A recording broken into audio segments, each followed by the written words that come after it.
शादी से 2 महीना पहले 2 नकाबपोश आदमियों ने मेरी इज्जत लूटी। शादी के दिन पता चला कि मैं प्रेग्नेंट हूँ। शादी की रात मेरा पति करीब आया तो सर्दियों में मेरे पसीने छूट रहे थे। जब उसने मेरे जिस्म को देखा, मैं दुल्हन बनकर कमरे में पहुंची तो मेरा दिल बाहर आने को कर रहा था। शादी से लेकर विदाई तक मुझे यही डर था कि कहीं पति को मेरी सच्चाई पता न लग जाए। डर डर कर मैंने वक्त गुजारा था। वो घड़ी आ ही गई थी जब मेरा सामना मेरे पति से होने वाला था और मेरा दिल पूरी तरीके से घबरा रहा था कि अगर मेरे पति ने मेरी सच्चाई जान ली तो क्या होगा।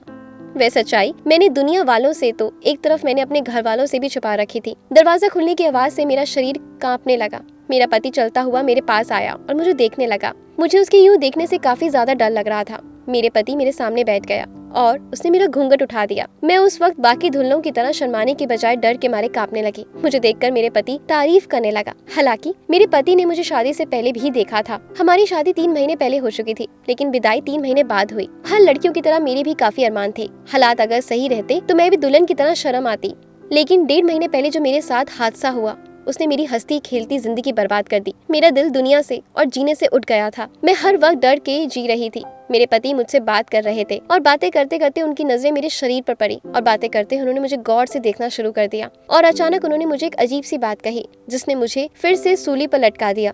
मुझे लगा कि उन्हें मेरी सच्चाई का पता लग गया है, लेकिन फिर उन्होंने अपना सर झटक दिया और कहा, मैं काफी थक गया हूँ और मुझे लगता है तुम भी आज थक गई हो, इसलिए कपड़े बदल कर सो जाओ। मुझे ये सब कहने के बाद वे तुरंत सो गए और मैं वहीं बैठकर उन्हें देख रही थी। अजीब इंसान था, उसने मुझे छुआ ही नहीं। मुझे इस बात से काफी परेशानी हो रही थी, लेकिन थकावट की वजह से मैंने भी जल्दी जाकर अपने कपड़े बदल लिए और जाकर सो गई। लेकिन सोने के वक्त मुझे नींद नहीं आ रही थी। मेरे दिमाग में यही चल रहा था कि शादी की पहली रात ही मेरे पति ने मुझे बिल्कुल छुआ ही नहीं। पूरी रात इसी परेशानी और डर की वजह से मुझे नींद नहीं आई। अगले दिन मुंह दिखाई की रस्म थी तो मैंने अपने चेहरे पर मुस्कान लिए बैठी हुई थी। आज भी घर में जितने मेहमान आए थे उन सब ने मेरी काफी तारीफ करी। मैं काफी एक सुंदर लड़की थी, इसलिए जो मुझे देखता वो मेरी तारीफ करता। लेकिन आज मैं और भी ज्यादा खूबसूरत लग रही थी। मैं चाहती थी कि मेरा पति मुझे देखे और मुझे छुए और मुझसे प्यार करे। सारा दिन यही रस्मों में निकल गया और जब रात हुई तो मेरे मन में यही हुआ कि मेरे पति आ जाएंगे और मुझे अपनी मोहब्बत का इजहार करेंगे और मुझ पर अपना हक जताएंगे। जब मेरे पति कमरे में आए तो वक्त फिर से इधर उधर की बातें करने लगे और बातें करने के बाद उन्होंने फिर से कह दिया कि आज मैं बहुत थका हुआ हूँ, तो चलो सो जाते हैं। और वे तुरंत सोने चले गए। उन्हें सोता हुआ देखकर मेरे मन में काफी ज्यादा परेशानी होने लगी। मैं सोचने लगी कि क्या मेरी इतनी भी खूबसूरती नहीं कि मेरा पति मुझ पर अपना हक जता सके। मैं इस काबिल ही नहीं कि मेरा दिल काफी परेशान हो रहा था। मेरी आंखों में आंसू आ रहे थे। मुझे फिर आज रात को नींद नहीं आ रही थी। पहले ही मुझे काफी ज्यादा डर लग रहा था कहीं मेरे शौहर को मेरी सच्चाई का पता न लग जाए, और ऊपर से मेरे पति के इस रवैया ने मुझ पर और भी ज्यादा परेशानी में डाल दिया था। मेरे पति काफी अच्छे इंसान थे, मुझे काफी मोहब्बत करते थे, लेकिन कभी भी अपना हक नहीं जताते। इसी तरह 1 महीना गुजर गया। दोनों में सिर्फ बातें होती। हमारा रिश्ता उस बुनियाद पर नहीं पहुंचा जहां पहुंचना चाहिए था। मुझे अपने आप पर बहुत गुस्सा आ रहा था। मुझे लगा कि बस मैं चेहरे से ही खूबसूरत हूँ। मैं अपने पति को अपनी तरफ आकर्षित नहीं कर सकी। मुझे फिर से अपने ऊपर एक जुल्म याद आने लगा। मैं बहुत ज्यादा सवालों और विचारों में परेशान होने लगी। मुझे बार बार यही एहसास होता कि शायद मुझ में कोई कमी है। इस वजह से मेरे पति आज मुझसे दूर है। दिन गुजरते गए। जब तीसरा महीना भी शुरू हो गया, अब 3 महीने तक मेरे पति ने मुझे छुआ नहीं। अब मुझे काफी ज्यादा डर लगने लगा। मैं काफी ज्यादा डर डर के जी रही थी कि कहीं मेरे पति को मेरी सच्चाई का पता न चल जाए। मैं चाहती थी कि सच्चाई पता चलने से पहले मेरे पति के साथ रिश्ता मजबूत बन जाए, लेकिन ऐसा कुछ नहीं हुआ। इसी सब परेशानियों में उलझ कर रह गई। एक दिन में काफी ज्यादा बीमार पड़ गई तो मेरे शहर मुझे डॉक्टर के पास ले गए। डॉक्टर ने मेरा चेकअप किया और वही कहा जिसका मुझे काफी ज्यादा डर था। वह बोल रही थी कि मैं माँ बनने वाली हूँ और मेरी प्रेगनेंसी का तीसरा महीना शुरू हो गया है। भैया सब सुनकर चुपचाप सहमी हुई गर्दन नीचे झुका कर बैठी हुई थी और अब मुझे यकीन हो गया कि ये सब सुनने के बाद मेरा पति मुझे तलाक जरूर देगा। मेरा दिल तो चाह रहा था कि मैं चीख चीख कर चिल्लाऊं, लेकिन मैं कुछ भी कह नहीं सकती थी। डॉक्टर साहब मेरे पति को कह रहे थे कि मेरी हालत थोड़ी खराब है और मुझे ज्यादा टेंशन ना दी जाए और मेरा काफी अच्छे से ख्याल रखा जाए। मैं नहीं जानती थी कि ये मेरा नाजायज बच्चा है। मेरी आंखों में 1 महीने पहले हुआ हादसा मुझे याद आने लगा। शादी के 3 महीने पहले एक दिन अपने कॉलेज जा रही थी जब मुझे 2 नकाबपोश उन्हें अगवा कर लिया। वे लोग मुझे अगवा करके एक सुनसान जगह पर ले गए, इसलिए मेरे चीखने चिल्लाने पर कोई मेरी मदद करने के लिए नहीं आया और वे लोग मेरी बेबसी का फायदा उठाकर मेरी इज्जत लूटने लगे। मैंने बहुत फरियाद की, बहुत चिल्लाई, लेकिन उन्होंने मेरी एक नहीं सुनी और मुझे बर्बाद कर दिया और वे लोग अपना काम करके वहां से चले गए। मैं वहीं पर पड़ी रही। काफी देर के बाद मुझे होश आया। मुझे लगा मैं तो मर ही गई, और अगर ना मरे तो भी मैं अपनी जान लेना चाहती थी, क्योंकि जो मेरे साथ हुआ था उसके बाद कहीं मुंह दिखाने के लायक नहीं बची थी। मैं बड़ी मुश्किल से खुद को संभालती हुई अपने घर तक पहुंची। जब घर पहुंची तो घर पर कोई नहीं था। मैंने अपने कमरे में जाकर बंद हो गई और फूट फूट कर रोने लगी। अब मुझे रोज रात को काफी डर लगता। मुझे हर वक्त वही 2 नाकाबपोश मेरी आंखों के सामने आते और मेरा शरीर थर थर कांपने लगता। मैं अंदर ही अंदर काफी रोती तड़पती और चिल्लाती। लेकिन मैंने कभी भी किसी को कुछ नहीं बताया और इसी वजह से मैं काफी ज्यादा बीमार पड़ गई। घर वाले मेरा ख्याल रख रहे थे, इस वजह से मैं धीरे धीरे ठीक हो गई। लेकिन वह डर मेरे दिल और मेरे दिमाग में पूरी तरीके से बस चुका था। मैंने अपने घर वालों से ये बात तो छुपा ली थी, लेकिन कुछ वक्त के बाद मेरे जीवन में कुछ अलग सी बेचैनी होने लगी। अक्सर मुझे चक्कर आने लगते और मेरा जी घबराने लगता। मुझे काफी ज्यादा डर लगने लगा कि कहीं मेरे साथ कोई हादसा हुआ है जिसकी वजह से ये सब हो रहा है। इसी वजह से मैं चुपचाप लेडी डॉक्टर के पास चेकअप कराने के लिए अकेली चली गई और भगवान से दुआ करने लगी कि जब मेरा टेस्ट करवाया गया और रिपोर्ट मिली तो रिपोर्ट में वही था जिसका मुझे काफी ज्यादा डर था। रिपोर्ट में यही लिखा था कि मैं माँ बनने वाली हूँ। शायद भगवान को यही मंजूर था। ये खबर सुनकर मैं काफी ज्यादा अंदर से टूट गई थी। मुझे समझ में नहीं आ रहा था कि अब मैं क्या करूंगी। 3 महीने बाद मेरी शादी थी। मैं अपने पति को क्या कहूंगी, ये सब सोच सोचकर मैं काफी ज्यादा परेशान हो रही थी। मैं जानती थी कि अगर मैं किसी को कुछ बताती तो सब लोग मुझे ही गुनहगार समझते। इस वजह से मैंने किसी को कुछ नहीं बताया और चुपचाप ये बात अपने मन में रख ली। और मेरे माता पिता पढ़े लिखे नहीं थे और मेरी बहन छोटी थी, इस वजह से किसी को कुछ समझ में नहीं आया मेरी तबीयत क्यों खराब हो रही है। जब मेरी शादी हुई तो मुझे लगा कि अगर मैं ये सारी सच्चाई अपने पति को बता दूंगी तो क्या वे मेरी बात पर विश्वास करेंगे। इसलिए मैंने सोच लिया कि शादी की रात मेरे पति से साथ रिश्ता बन जाएगा तो कुछ महीनों के बाद कह दूंगी कि मैं माँ बनने वाली हूँ और किसी को कुछ शक नहीं होगा। लेकिन शादी की रात मेरे पति ने मुझे छुआ ही नहीं। 3 महीने तक उन्होंने मुझे छुआ ही नहीं। लेकिन यहाँ भी मेरी किस्मत ने मेरा साथ ही नहीं दिया। मैं भगवान के आगे काफी रो रही थी, गिड़गिड़ा रही थी। मेरी किस्मत में क्या लिखा है, हर रास्ते परेशानी ही परेशानी। अगर मेरा पति मुझे छोड़ देगा तो मैं कहाँ जाऊंगी।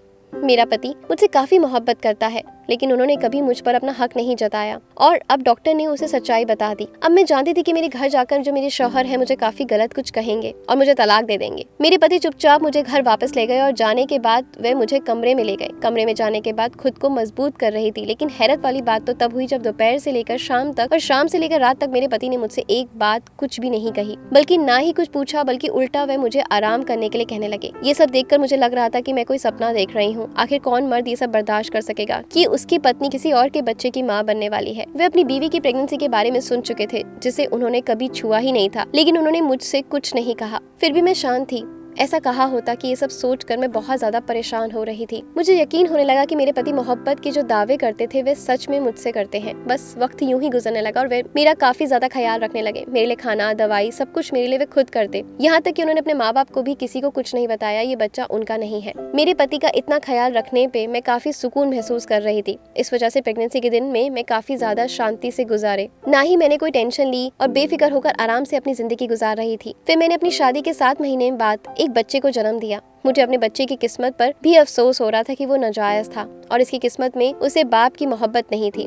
सच तो ये था कि मुझे उस बच्चे से ज्यादा लगाव और मोहब्बत नहीं थी, लेकिन मेरे पति ने मुझे यहाँ भी गलत साबित किया। यहाँ पर भी मेरे पति ने उस बच्चे को काफी ज्यादा प्यार और मोहब्बत भी की। ये सब देखकर मैं काफी ज्यादा हैरत में थी। बच्चे की जरूरत का सारा सामान उन्होंने घर में लाकर रख दिया और मैं माँ होकर अपने बच्चे को पूछती भी नहीं थी, लेकिन मेरे पति बच्चे का काफी ज्यादा ख्याल रखते, बल्कि वही उसकी देखभाल करते। मैं उनकी मोहब्बत देखकर ना तो खुश थी ना तो दुखी, बल्कि ज्यादा मैं परेशान थी और सोचने लगी कि आखिर कोई इतना अच्छा और मोहब्बत करने वाला कैसे हो सकता है। मुझे लगा कि हमने शादी करी इसलिए इंसानियत के नाते कर रहे हैं, बल्कि जब मैं अपने बच्चे को दूध नहीं पिलाती तो वो मेरे पति मुझ पर गुस्सा होने लगते। मैं अंदर ही अंदर काफी ज्यादा रोती कि मेरे पति ने आज तक मुझसे कभी कुछ क्यों नहीं पूछा कि ये बच्चा किसका है, बल्कि उल्टा इतना ख्याल रखते हैं कि मानो जैसे कुछ हुआ ही ना हो। मुझे इनकी मोहब्बत देखकर काफी उलझन महसूस हो रही थी। जब मैं अपने पति से इस बारे में बात कर रही थी तो वे कुछ नहीं बोलते। जब मेरे पति ने शादी की रात मेरे पेट को देखा तो मैंने उन्हें कहा कि मैं काफी ज्यादा अब खाना खाती हूँ, जिसकी वजह से मैं मोटी होती जा रही हूँ। हालांकि मेरे पति की इस तरह देखने से मुझे हैरत नहीं हुई थी। तब मेरा पेट इतना नहीं निकला था कोई भी पहचान सके कि मैं माँ बनने वाली हूँ। फिर बातों ही बातों में मैंने पूछा कि आपकी शादी की रात उन्हें मुझ पर शक नहीं हुआ? जब मेरा पेट देख रहे थे तब उन्होंने कहा नहीं कि थोड़ा शक हुआ, लेकिन तुमने मुझे सच नहीं बताया। मुझे एहसास होने लगा कि मेरे पति काफी अजीब इंसान है। फिर काफी देर के बाद उन्होंने मुझसे कहा कि आज मैं तुम्हें एक सच बताना चाहता हूँ। मैं बड़ी बेताब हो गई। मैं जानना चाहती थी कि आखिर ऐसा क्या है, आखिर कभी उन्होंने मुझसे पूछा क्यों नहीं, क्योंकि मैं इतना समझ गई थी कि कोई ना कोई बात तो जरूर है जिसकी वजह से वे ऐसा कर रहे हैं। उस रात उन्होंने अपनी जिंदगी की ऐसी सच्चाई बताई जिसे सुनकर मेरे पैरों तले जमीन खिसक गई। फिर उन्होंने कहा कि उनके माँ के साथ भी इसी तरह जाती हुई थी और जब उनकी शादी हुई तो माँ बनने वाली थी। उन्होंने मेरे बाप को सच नहीं बताया बल्कि अपने मन में रखा, उस सच को छुपा लिया और शादी करके घर आ गई। और जब शादी हो गई मेरे बाप को ये सच्चाई पता चली तो उन्होंने बहुत हंगामा किया। उन्होंने मेरी माँ को बहुत गलत कहा। अजीब बात तो ये थी कि इतने ताने देने के बाद भी उन्होंने उनको मेरी मम्मी को यानी छोड़ा नहीं, रिश्ता कायम रखा। लेकिन इस सभी सदमे से कभी उभर नहीं पाए। हालांकि मेरी माँ के साथ जाती हुई थी और इसमें उनका कोई कसूर नहीं था, फिर भी वो मेरे बाप के तानों को सुनती रही। फिर मैं पैदा हुआ, मैं नाजायज बच्चा था। यहाँ पर मेरे बाप ने दिल बड़ा रखा और मुझे अपना नाम दिया और मुझे घर में रखा, पढ़ाया लिखाया, मगर एक जगह उन्होंने मेरे साथ फर्क रखा क्योंकि मैं नाजायज बच्चा था। इसी वजह से मुझे सगे बाप वाली मोहब्बत नहीं मिली। मेरे पास हर चीज थी, बस मेरे पास माँ बाप का प्यार बिल्कुल नहीं था। फिर मेरे माँ बाप की जायज औलाद हुई, उन्हें भी माँ बाप का नाम, शोहरत सब कुछ मिला। उन्हें माँ बाप का खूब प्यार मिला क्योंकि वह उनकी खुद की औलाद थी। मैं ये सब देखकर बड़ा हो गया और मेरा दिल और दिमाग में ये छप गया था। मुझे अपनी माँ पर बड़ा मलाल रहता कि उन्होंने शादी से पहले अपने पति को सब कुछ बता देना चाहिए था। मेरी नजर में माँ के इस प्रॉब्लम का कोई कसूर नहीं था। मेरी माँ ने छुपाकर उनके साथ गलत किया था, लेकिन उस शख्स में भी इतनी हिम्मत थी कि उसने प्रेग्नेंट औरत को अपनी बीवी बनाया और रिश्ता खत्म बिल्कुल नहीं किया। अगर सच्चाई उन्हें पहले से पता होती, उन्हें इतना तो होता कि उन्होंने ये फैसला खुद से लिया है। लेकिन मेरी माँ ने सच्चाई छुपाकर उनके साथ बहुत गलत किया। मेरे शौहर ने फिर मेरी तरफ देखा और फिर मुझे कहा कि तुमने मुझसे क्यों छुपाया? क्या तुम्हारा किसी के साथ रिश्ता था? मैं अपने पति के सवालों पर बहुत शर्मिंदा हो रही थी। मैंने सर झुकाकर उन्हें नहीं में जवाब दिया। फिर मैंने यकीन दिलाने लगी कि ऐसा कुछ नहीं। मैंने कसम खाई और कहा कि मैं बेकसूर हूँ। मैं उन 2 नकाबपोशों को नहीं जानती जिन्होंने मेरे साथ ही गलत किया। मैंने कभी किसी के साथ गलत नहीं किया और ना ही मेरा किसी से गैर मर्द के साथ कोई रिश्ता है। मैंने अगर किसी को अपने दिल में रखा है तो वो सिर्फ आप हैं, मेरे पति। मेरा इतना कहने पर वे मुझे कहने लगे, अगर यही था तो तुमने मुझे क्यों छुपाया? मुझे सच क्यों नहीं बताया? तुम्हारे साथ तो गलत हुआ था, तो तुम्हें तो सच बताना चाहिए था। मैंने उन्हें कहा, मुझे डर था कि कहीं आप मुझे छोड़ ना दे, क्योंकि ये सब जानने के बाद लोग रिश्ते तोड़ देते हैं और मुझे तो ये भी नहीं पता था कि आप मेरी इस बात पर मुझ पर यकीन करेंगे या नहीं। काश आप तब मुझे सवाल कर लेते तो मैं आपको सब कुछ सच सच बता देती। फिर मेरे पति ने मेरा हाथ पकड़ा और कहा कि तुम ये सब भूल जाओ और अपनी जिंदगी के बारे में सोचो। मैं ये सब सुनकर काफी ज्यादा शॉक हो गई। भला कोई किसी से इतनी मोहब्बत कैसे कर सकता है? अपने पति के इस तरह बेपनाह मोहब्बत से अपने सारे पिछले दर्द को मैं भूल गई। हंसी खुशी अपनी जिंदगी गुजार रही थी। ऐसे ही दिन गुजरते गए और फिर मैंने एक और बच्चे को जन्म दिया। एक दिन मैं अपने छोटे बेटे के साथ खेल रही थी। उस वक्त मेरा पति घर पर नहीं थे, तो मैंने सोचा कि बड़े बेटे के जन्म पर मेरे पति ने जो खिलौने रखे थे मैं अपने छोटे बेटे को दे देती हूँ। इसलिए मैंने स्टोर रूम चली गई क्योंकि मेरे पति ने सारे खिलौने स्टोर रूम में रख दिए थे। जब मैं स्टोर रूम पर उन खिलौनों को ढूंढ रही थी तब मैंने ऐसा कुछ देखा जिसे देखकर मेरे पिछले सारे दर्द ताजा हो गए। मुझे अपने ऊपर की हुई जाति फिर से याद आने लगी। मैंने स्टोर रूम पर देखा कि वही काले रंग के नकाबपोश कपड़े पड़े हुए हैं जो उन 2 लड़कों ने पहने थे। ये सब देखकर मैं काफी ज्यादा हैरत में आ गई। मुझे काफी ज्यादा गुस्सा आ रहा था। अब सच सच साफ साफ मेरे सामने आ चुका था। शाम को जब मेरे पति घर वापस आए तो मैंने उनका गिरेबान पकड़ लिया और पूछा कि ये क्या है? आपने ही सब कुछ किया था? और उन्होंने कहा, हाँ मैंने ये सब किया सिर्फ तुम्हें परखने के लिए। आपने मुझे इतनी जिल्लत तकलीफ दी, मैं तो आपको कितना अच्छा इंसान समझती थी। अब मुझे अपने पति पर बहुत गुस्सा आ रहा था। मेरा दिल कर रहा था कि अब मैं घर छोड़कर कहीं दूर चली जाऊं, लेकिन अपने बच्चों को देखकर मुझे काफी ज्यादा तरस आ रहा था। सबसे बड़े बेटे को तो मैंने नाजायज समझकर कभी उसे माँ का प्यार दिया ही नहीं। उससे उसका बचपन का प्यार छीन लिया। उसे वह प्यार दिया ही नहीं जिसका वह हकदार था। लेकिन इन सब की वजह सिर्फ और सिर्फ मेरा पति था। मैंने सोचा कि उन्होंने सिर्फ मुझ पर हक रखने के लिए मुझे इतने सारे दुख दिए। मैं बता भी नहीं सकती, मैं अंदर ही अंदर टूट चुकी थी। लेकिन अपने बच्चों की खातिर मुझे मजबूत बनना पड़ा। ना चाहते हुए भी मुझे अपने पति के साथ एक छत के नीचे रहना पड़ा। लेकिन मेरे दिल में मेरे पति के लिए वह मोहब्बत बिल्कुल अब नहीं रही। उन्होंने जो मेरे साथ किया मैं कभी भुला नहीं सकती। आपको क्या लगता है, मैंने सही किया या गलत? कमेंट बॉक्स में जरूर बताइएगा।